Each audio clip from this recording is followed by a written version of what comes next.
Hello again, everyone. Welcome to Washington Gun Law TV. I'm Washington Gun Law President William Kirk. Thanks for joining us. Hey, we're going to go out to Hawaii. Never good news when we're going out to Hawaii. This is a case out of the United States District Court for the District of Hawaii. It is a challenge to the federal prohibitions on possessing short barrel shotguns and machine guns. That's right. We're talking about a challenge to that in the state of Hawaii. So we know exactly how this challenge is going to go. So the ruling itself is not what we're going to talk about, and it really will shock nobody.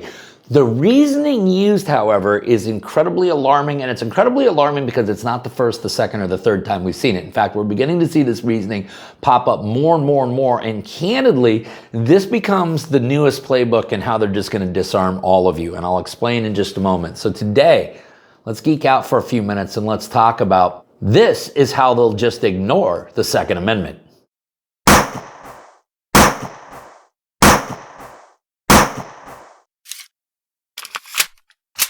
Okay, so who is today's video sponsor?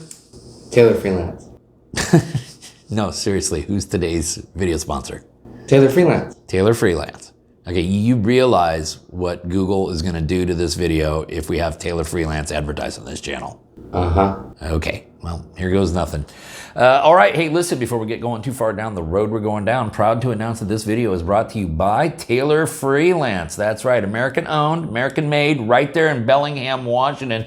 They are making some of the best components for your you-know-what out there. Now, listen, this is normally where I'd put all the cool B-roll up and show you all the cool things that they're making up there at Taylor Freelance. But if I do that, well, YouTube and Google is going to get a little ticked off at us. But listen, if you just want to know what Taylor Freelance is in a nutshell, it's really this simple. They do not make your firearm, got that, Google? They do not make firearms, but they will make your firearm a lot better. If you're ready to take your firearm to the next level, if you're ready to customize your firearm so that you are more proficient in it, visit all of our good friends at Taylor Freelance. What? Don't mention their website. Oh, yeah, that's right. Thank you. Yeah, hey, listen, for more information, go ahead and click on my partner page right there.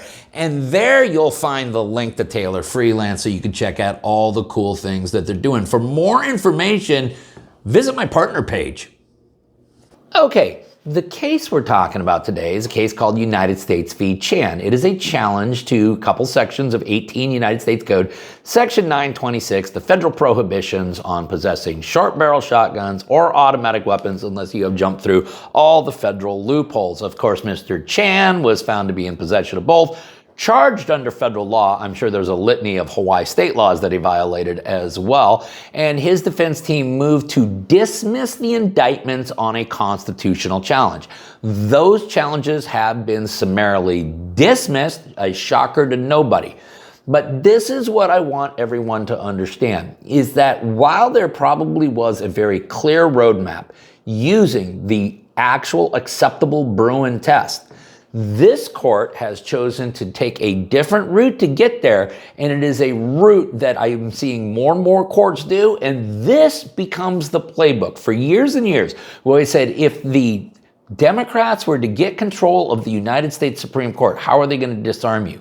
And we really thought it was basically just take a look at the minority opinion in Heller, see that they believe that being in the militia is a condition precedent to having the individual right, and that's how they will do it. Well, I got news for you. They've come up with a much more simplified playbook, and it's spelled out here in the Chan case as well as just about everything lately to come out of the Ninth Circuit, the Seventh Circuit, and the Fourth Circuit. Here's what I'm talking about, okay? When we take a look at the constitutionality of gun legislation, we first ask ourselves this question: does the plain text of the Second Amendment cover this activity? Now, what we're talking about in Chan is the possession of a firearm. One is a short barrel shotgun, one is a machine gun, okay? But if an arm is defined as anything which we can take in our hands and use to strike at another either in offense or defense, then I think we could all agree that short barrel shotguns and, in fact, automatic weapons are arms as contemplated by the Second Amendment.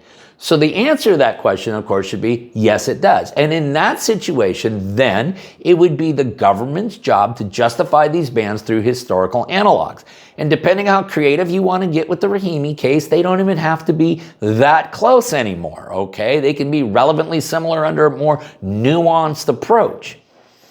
But if a court, which is result-driven, realizes like, hey, maybe the Bowie knives and the going armed laws and things like that isn't really relevantly similar enough to assault weapon bans, and I'm worried that I'm not going to be able to make a good record to uphold these bans.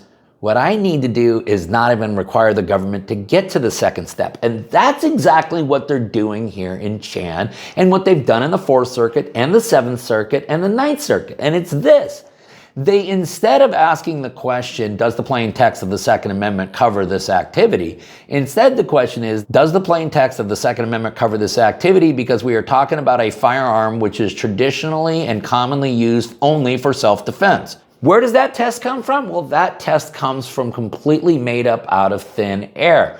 But here's the thing, is that this is the test that's now being used so that essentially courts can just stop the inquiry right at the very beginning.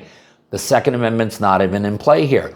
What the court should have ruled, and there is arguably a way that these bans could be upheld using the correct Bruin test, which is, does the plain text of the Second Amendment cover this activity? The answer is yes, it is. We're talking about bearable arms. Can the government then justify this through historical analogs? And let us not forget that we do have a rich historical tradition in this country of banning firearms and other weapons which are deemed to be dangerous and unusual. And so therefore, if the court makes a finding, I get it may be an intellectually dishonest finding, but if they make the finding that the Second Amendment is implicated, they can still make the finding that this particular weapon is dangerous and unusual, and therefore the ban fits within the nation's historical tradition of firearms regulations.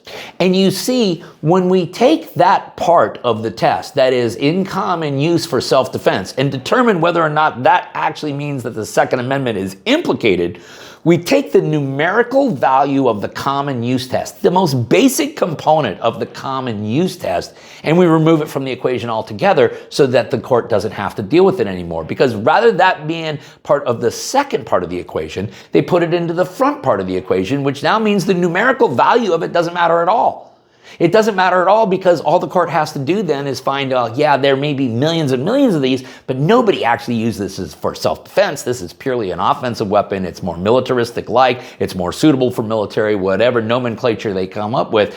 And that is how they destroy the common use test. At the same time, they bastardize the first part of the Bruin test. So that led the court here in the Chan case, when it came to analyzing the constitutionality of the restrictions on short barrel rifles, to rule as follows. Joining every other district court to have considered this issue in the wake of Bruin, the court agrees with the government that short barrel rifles are dangerous and unusual weapons that fall outside the protection of the Second Amendment. And then they prove how they're just going to do away with the common use test through this same made-up equation. As an initial matter, it is far from clear that the number of lawfully possessed short-barrel rifles should be the primary consideration in determining whether such weapons are unusual and dangerous within the meaning of the Second Amendment. And it doesn't get any better when they uphold the ban on machine guns. Again, the reasoning here states the following. As Chan acknowledges in United States v. Henry, the 9th Circuit, oh boy, held that because machine guns are highly dangerous and unusual weapons that are not typically possessed by law-abiding citizens for lawful purposes, the Second Amendment does not apply to machine guns. And that, unfortunately, now creates the greatest escape hatch in the history of judicial activism, which is this. All the court needs to do is just simply say, well, because I don't believe this is appropriate for self-defense, or I don't believe, despite the fact that there's millions and millions of these things in circulation, that they're really being used for self-defense, that the Second Amendment's not even in play. And it allows the courts then to actually avoid constitutional analysis on a litany of otherwise unconstitutional firearms and other weapon bans. This is the most dangerous playbook that we have seen so far, and United States v. Chan is just the latest example. Listen, we're going to go ahead and link up the ruling down below so that you guys can geek out on it for yourself. You can see the danger of where we're going with this line of reasoning. If you got any other questions about this or anything else related to what's left of our Second Amendment rights, you guys should know how to get a hold of Washington gun law by now. But if you don't, that's okay. That information's down there in the description box. Maybe you got an idea for a video we should be doing around here. If you do, Tell us by clicking on that link right there. It's probably going to be better than any idea that we come up with. Maybe you just want to subscribe to our monthly newsletter. The ability to do all of that is down there in the description box. And then finally, and most importantly, America, let's remember that part of being the lawful and responsible gun owner, like we talk about all the time, is to know what the law is in every situation, how it applies to you in any instance that you may find yourself.